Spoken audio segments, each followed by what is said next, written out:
Hello everyone, welcome to my channel.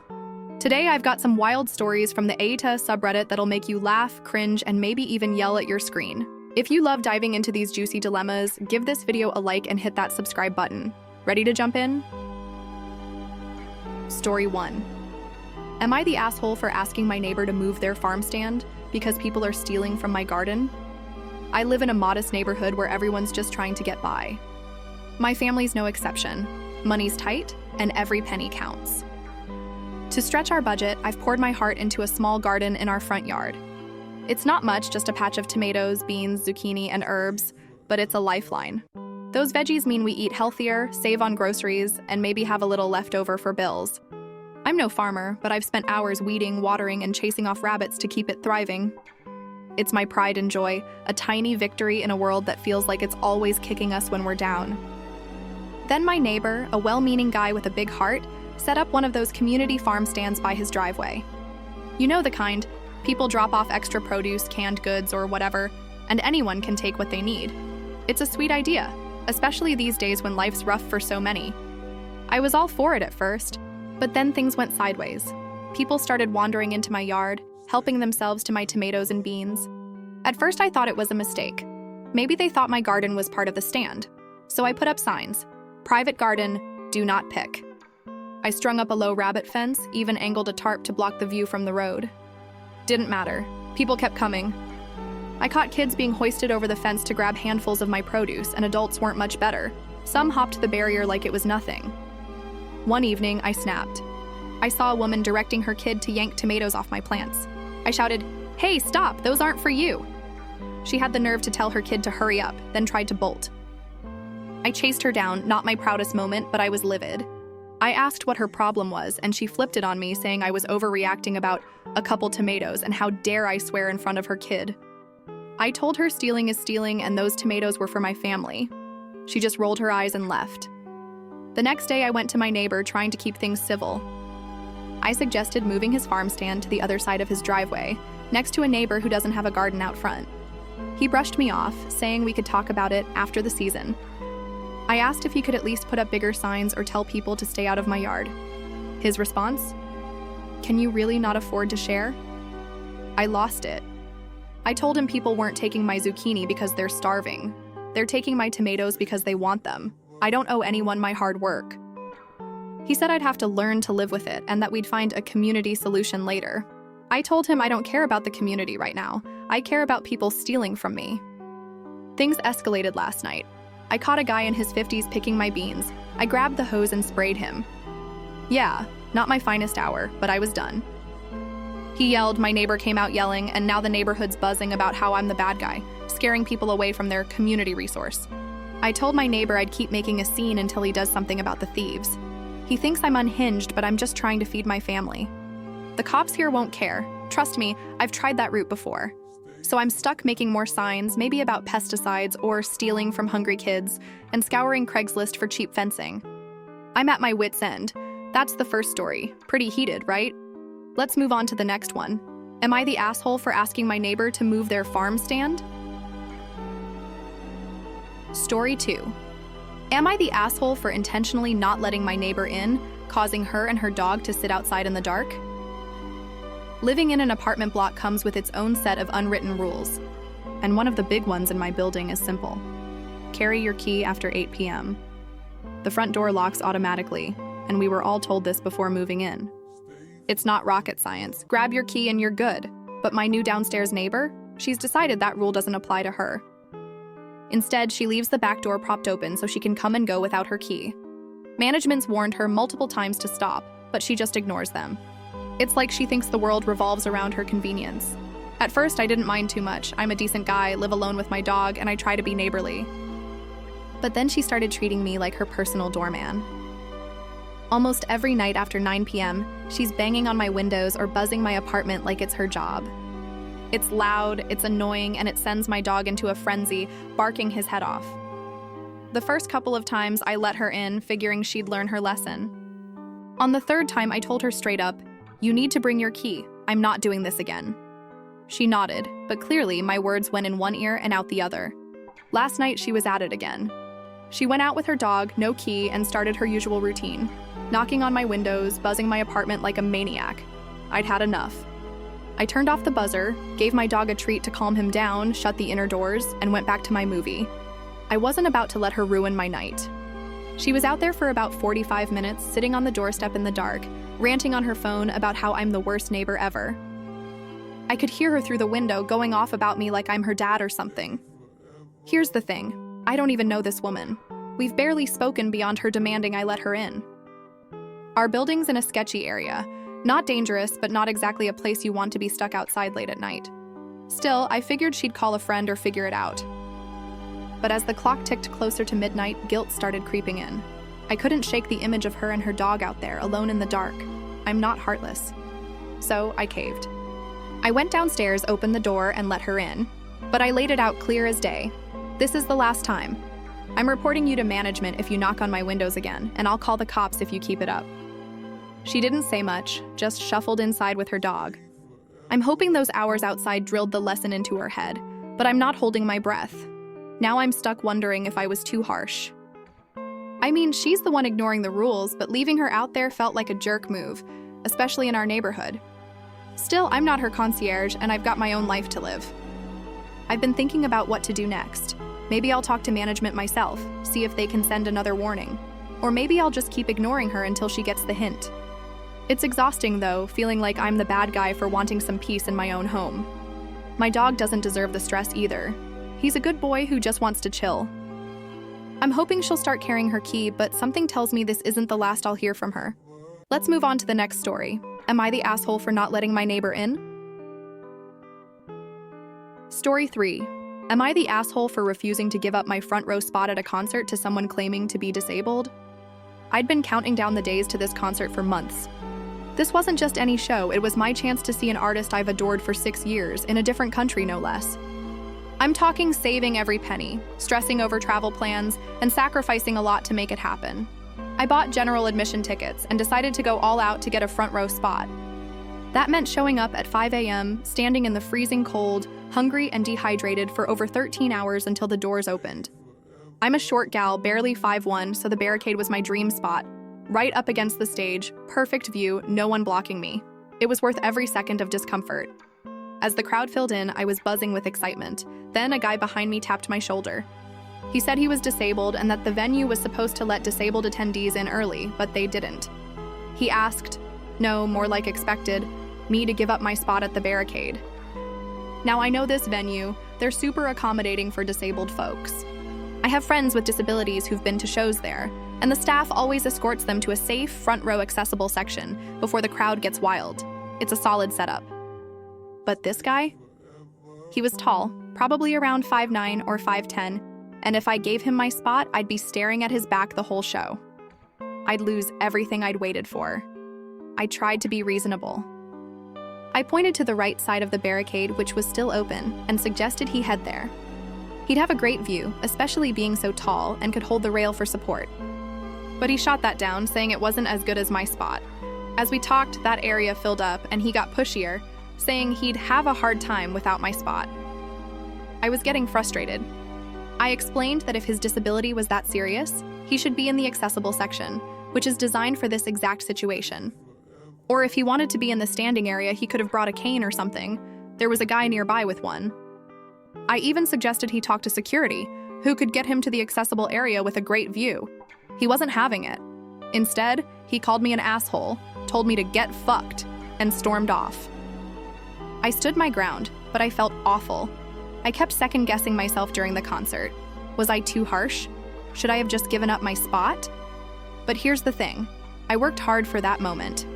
I spent money I didn't have, stood in the cold for hours, all for a once-in-a-lifetime experience. The venue had options for him, and I tried to point those out. It felt like he just wanted the best spot without doing the work I did. Still, I couldn't shake the guilt, wondering if I'd misjudged his situation. The concert was amazing, but that interaction left a sour taste. I keep replaying it, wondering if I could have handled it better, or if he was just trying to guilt me into giving up my dream spot. I've since double-checked my memory of his height. My brain was off on the conversion. He was probably around 175, 180 cm, not over 5.5 meters like I first thought. Metrics not my strong suit. But it doesn't change the fact that his height would have blocked my view entirely. I'm still torn, though. I wanted to be fair, but I also wanted to protect the experience I'd poured so much into. Maybe I could have been kinder, but I don't think it was fair for him to demand my spot either. That's a tough one, huh? Let's dive into the next story. Am I the asshole for refusing to give up my concert spot? Story 4. Am I the asshole for refusing to wear a skimpy maid outfit to an exclusive party my friend got invited to? I'm a 22-year-old woman, living with my best friend, who's also 22. We've been tight for years, always having each other's backs. Recently, she met this guy at a beach party, and she's head over heels because he's from a well-known, wealthy family in our area. She says they're sort of dating, and I've been supportive, cheering her on even though I've only met him a few times. Truthfully, I'm not a fan. There's something about him that feels off. Maybe it's the way he carries himself, like he's above everyone else. But I kept that to myself, not wanting to rain on her parade until I was sure. A few weeks ago, he invited her to this exclusive themed party he's throwing and told her to bring me along. I was flattered at first, thinking it could be fun. Then he sent her a picture of our outfits.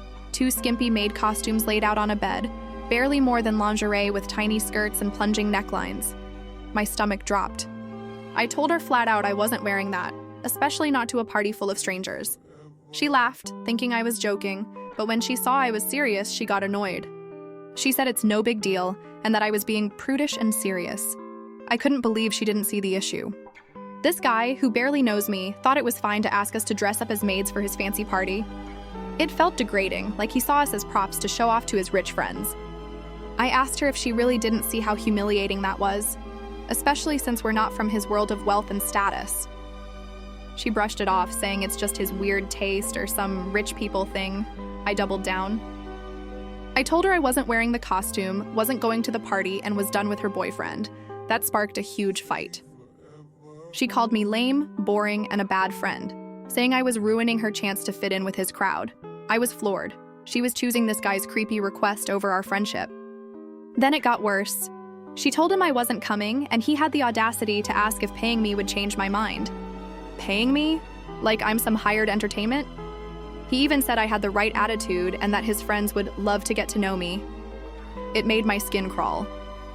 What kind of person thinks that's okay? I felt like he was treating us like objects, not people. I was so upset that I called my dad to vent. He agreed the guy sounded like bad news and told me to trust my gut. The party's tomorrow night, and my friend decided to go alone, wearing the costume. We haven't spoken much since our argument, and the silence is heavy. I feel guilty, like maybe I'm letting her down by not supporting her new relationship. But I also feel like I'm standing up for myself. Why should I have to degrade myself to make her happy? I keep wondering if I overreacted or if I'm right to draw this line. It's eating me up knowing she's mad and I might have lost a friend over this, but the thought of showing up in that outfit surrounded by people I don't know makes me sick. I just want her to see how disrespectful this whole thing is, but she's too caught up in this guy to listen. This one's got me all worked up. Let's move to the next story. Am I the asshole for refusing to wear that maid outfit? Story 5. Am I the asshole for always putting my boobs on the table? Every week, my group of 8 friends gathers at our buddy A's house for a Dungeons & Dragons session. It's been our ritual for years, just a bunch of us, mostly guys, with me and one other woman in the mix. A's our dungeon master, and he's got this awesome setup, a custom table with a recessed middle so we can leave our dice, character sheets, and minis out without cleaning up every time. He just slides a cover over it, and we're good for next week. It's perfect for our marathon games, where we lose ourselves in epic battles and bad decisions. I love these nights. They're my escape, my chance to nerd out and forget the world. I'm in my late 20s, about 5'4", 155 pounds, and I've got H-cup breasts. Yeah, they're a lot. I'm already in the process of getting a reduction because, trust me, the back pain and hassle aren't worth it. I can't wait to be free of this weight. But for now, they're part of the deal. A's table is great, but to move your character or roll dice in the recessed area, you've got to lean forward or stand. When I lean, my chest presses against the table's edge, and after a while, it's uncomfortable, sometimes outright painful. So months ago, I started lifting up a bit and resting my breasts on the table's edge. It's not a showy thing, it's just practical. It lets me sit normally, lean without squishing myself, and keep playing without wincing. Nobody ever mentioned it, so I figured it wasn't a big deal. I mean, I do it at home sometimes without even thinking. A's fiance moved in recently. She's nice enough, but we don't really click. She's got her own friends and isn't into D&D, which is fine. Lately, though, she's been hanging around during our sessions, watching or scrolling on her phone. No one minded. Live and let live, you know? But last week, out of nowhere, she lost it. Mid-game, she snapped at me, accusing me of putting myself on display and telling me to put my boobs away because no one cares. I was stunned. I didn't even know what she meant at first until she pointed at my chest, making it this big, awkward thing. The whole table went silent. Nobody else had noticed or cared, but now everyone was staring. She kept going, ranting until we called it a night early. It was mortifying. Now she's still mad, saying I can't come back to their house. I apologized, explained it wasn't intentional, and even told her about my upcoming reduction, hoping she'd understand. But she called me a show-off and a slut, which stung bad. She's even pushing A to cut me out of the group. I'm gutted. A's been my friend for years, and this group is my safe space. I've never tried to draw attention to myself. It's literally just how I sit to be comfortable. I catch myself doing it at home too, without a second thought. I don't know why she's so upset or what I did to set her off.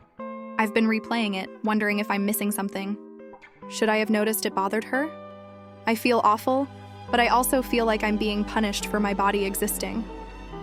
It's not like I'm flaunting anything. I'm just trying to play D&D without hurting myself. This one's a wild ride, isn't it? Let's jump into the next story. Am I the asshole for putting my boobs on the table? Story 6. Am I the asshole for kicking a pregnant woman out of her seat on a train?